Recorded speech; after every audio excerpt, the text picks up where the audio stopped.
ಕೆಲವರು ಬಂದು ಈಗೆಲ್ಲ ಜಿಮ್ಗೆ ಹೋಗ್ತಾರೆ, ಪ್ರೋಟೀನ್ ಪೌಡರ್ ತಿಂತಾರೆ. ತಿನ್ಬಾರ್ದಾ?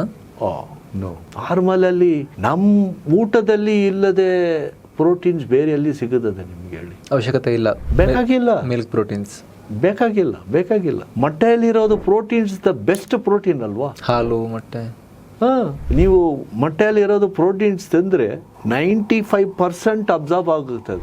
ಬಯೋ ಅವೈಲಬಿಲಿಟಿ ಬಂದು ಅದೇ ಬೆಸ್ಟ್ ಪ್ರೋಟೀನ್, ಅದಕ್ಕಿಂತ ಇನ್ನು ಬೆಸ್ಟ್ ಯಾವುದೂ ಇಲ್ಲ.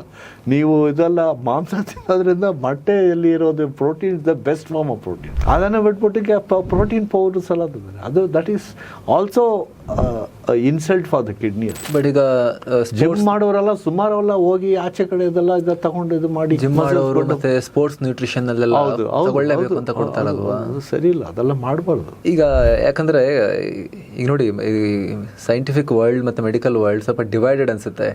ಡಾಕ್ಟರ್ಸ್ ಎಲ್ಲರೂ ಕೂಡ ನೋ ಔಟ್ಸೈಡ್ ಈ ಪ್ರೋಟೀನ್ ಇರಬಾರ್ದು, ಫುಡ್ಡಲ್ಲೇ ಇರಬೇಕು, ಹೋಲ್ ಫುಡ್ಡಲ್ಲೇ ತಗೋಬೇಕು ಅಂತ ಸಜೆಸ್ಟ್ ಮಾಡ್ತಾರೆ. ಹೌದು. ಬಟ್ ಈ ಸ್ಪೋರ್ಟ್ಸ್ ನ್ಯೂಟ್ರಿಷನ್ ಅವರೆಲ್ಲ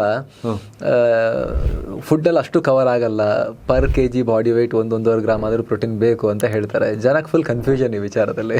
ನನ್ನ ತಿಳಿದ ಮಟ್ಟಿಗೆ ನಾನು ಹೇಳ್ತೀನಿ, okay, natural proteins food is the best pharmacy, ಅಷ್ಟೇ ನಾನು ಹೇಳೋದು. ಫುಲ್ ವಿಡಿಯೋಗಾಗಿ ರಿಲೇಟೆಡ್ ಲಿಂಕ್ ಕ್ಲಿಕ್ ಮಾಡಿ.